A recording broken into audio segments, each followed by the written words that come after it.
Oi pessoal, no vídeo de hoje eu vou falar de um assunto que interessa para muita gente. Se você ainda está no Brasil, mas pretende vir morar em Portugal, ou se você já está em Portugal, mas está vivendo de aluguel e pretende comprar um imóvel, esse vídeo é para você. Fica até o final que vai ter dicas valiosas aqui.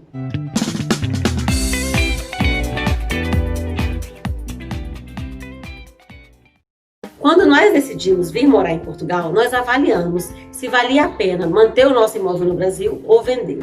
Depois vou gravar um outro vídeo falando sobre isso, porque é uma longa história. Mas nós optamos por vender o nosso imóvel e investir esse dinheiro. Então nós investimos e deixamos o dinheiro lá no Brasil. Trouxemos a Portugal apenas a parte que nós calculamos que seria necessário para aqueles primeiros meses, as primeiras despesas, enfim. Em relação a comprar um imóvel em Portugal, antes mesmo de nós virmos para cá, nós começamos uma pesquisa. Então nós entramos em vários sites de imobiliárias, entramos em sites dos bancos para verificar como é que era o financiamento, pesquisamos bastante, olhamos os apartamentos para ver como é que era o perfil dos apartamentos, enfim. Nós fizemos uma pesquisa, mas nós decidimos que nós moraríamos por alguns meses em um apartamento alugado, e se realmente sentíssemos que era vantajoso comprar um apartamento, nós faríamos isso.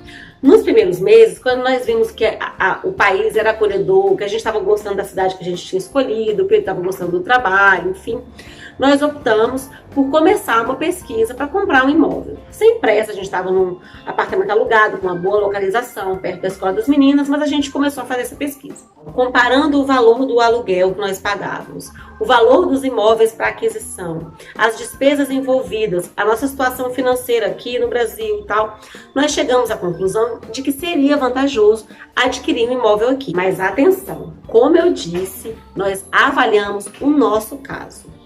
Quem já assistiu vídeos meus, stories lá no Instagram e tal, sabe que eu não sou uma defensora ferrenha da aquisição de imóveis. Eu digo sempre que antes de decidir comprar um imóvel, seja no Brasil ou em Portugal, seja à vista ou usando financiamento, é muito importante que você analise a sua situação.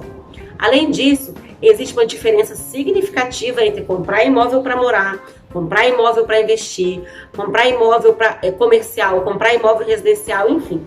Cada caso é um caso e tem que ser analisado com cuidado antes de tomar a decisão. Nem toda compra de imóvel é uma boa compra. Embora o brasileiro pense sempre assim, eu comprei por X, vendi por Y, me dei bem. Não é bem assim, e eu já falei disso num vídeo anterior, que eu vou colocar o link aqui na caixa de descrição e aqui em algum lugar da tela vai estar aí para você clicar. Então, voltando ao ponto que a gente estava. Comprar imóvel pode ser bom sim, mas também pode ser ruim. No nosso caso, nós avaliamos que seria interessante e optamos por comprar um imóvel aqui. Fizemos algumas contas e chegamos à conclusão de que valia a pena e começamos a pesquisar as instituições financeiras que poderiam fazer esse financiamento para a gente.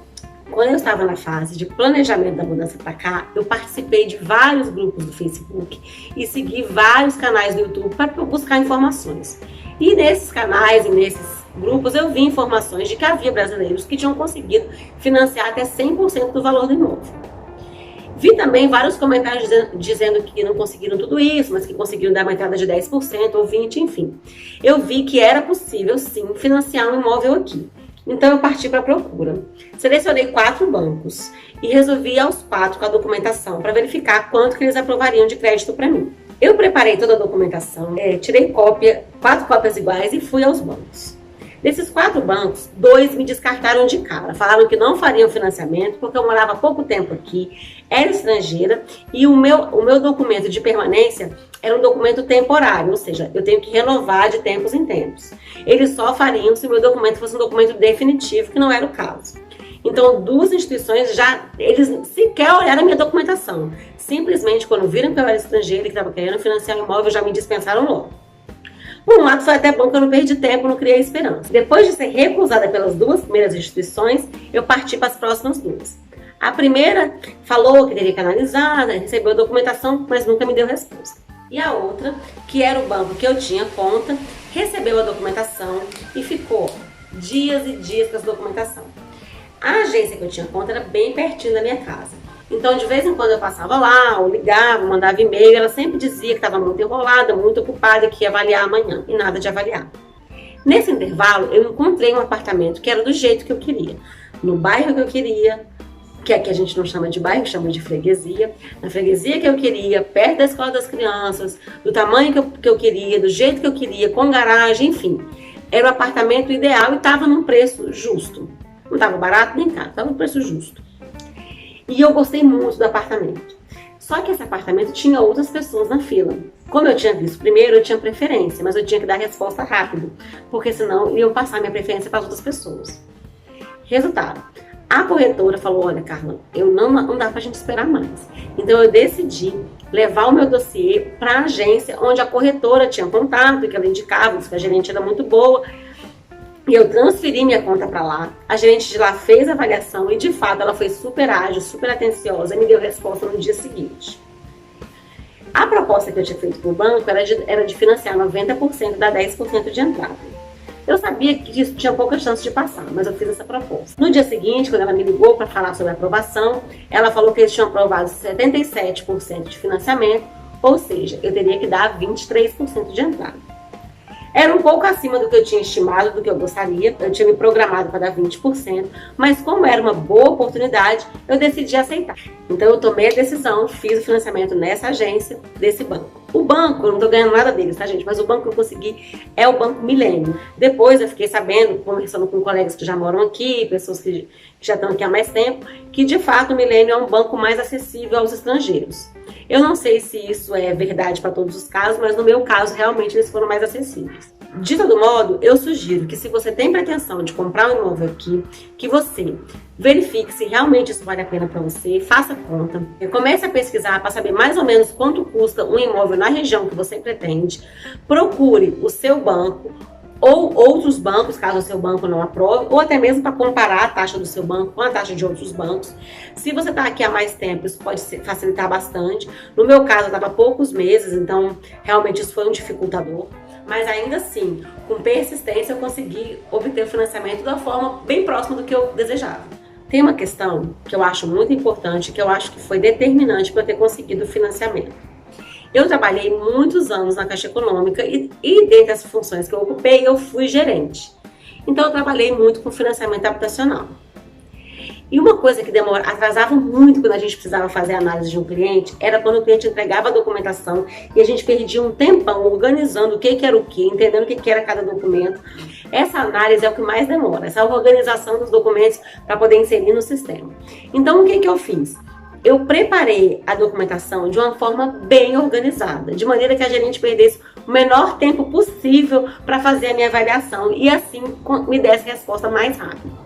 Então eu coloquei a documentação de identificação, depois toda a documentação que comprovava o meu patrimônio, minha renda de Portugal, que no caso na época era a renda só do Pedro. Depois eu coloquei todos os meus documentos relacionados a patrimônio e renda no Brasil, então extratos de aplicações, imposto de renda meu e do Pedro, enfim. Coloquei toda essa documentação lá. Como essa documentação estava em real, eu peguei os dados mais importantes, coloquei em uma planilha e converti na cotação do dia quanto que aquilo representava em euro, para ela ter noção de quanto que eu tinha em euro. Afinal de contas, o real para ela não interessa, né?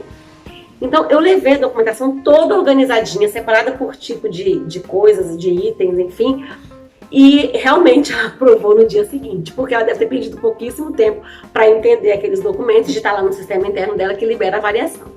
Então, eu acho que isso foi uma coisa importante também. Então, organize, apresente o maior número de comprovativos possível. Se você tem renda no Brasil, investimento no Brasil, qualquer tipo de patrimônio no Brasil, se você ainda faz o imposto de renda lá, apresente tudo que você puder, pode ajudar a demonstrar o seu interesse em pagar, a sua capacidade de pagar. Eu acho que isso é super relevante. Outra coisa importante, na hora de calcular as despesas, leve em consideração que você vai pagar impostos e taxas de registro desse imóvel, como acontece no Brasil, é bem semelhante.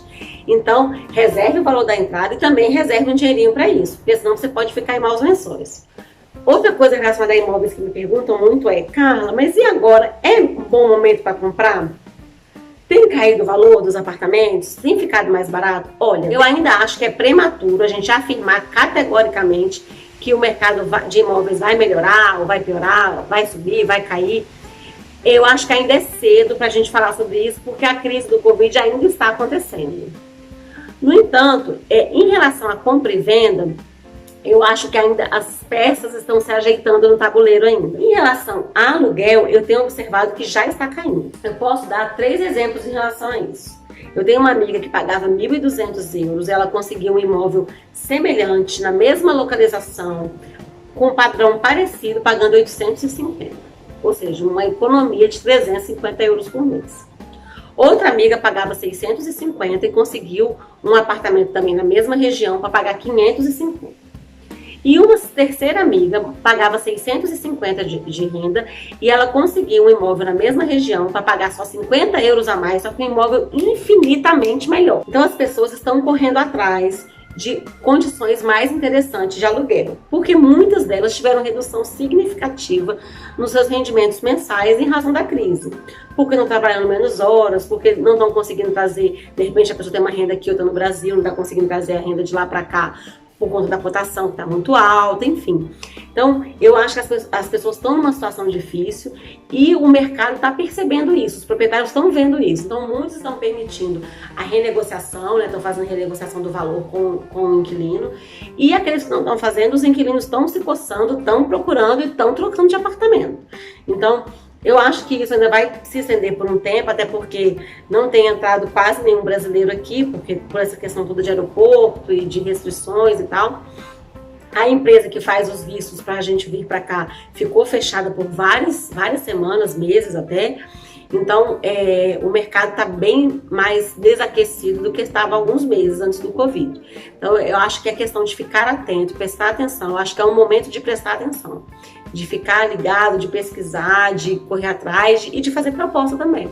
Se você já está aqui, pesquisa e faz proposta e pede para baixar o preço, talvez seja o momento de conseguir negociar. Não quero bater categoricamente que é o melhor momento para comprar, porque pode ser que caia mais, como também pode ser que suba. Eu acho que como essa questão do Covid é uma questão muito recente e que a gente não estava prevendo, não estava preparado para isso, eu acho que ainda é um pouco prematuro afirmar categoricamente. Mas é isso, espero que tenham gostado e até o próximo vídeo.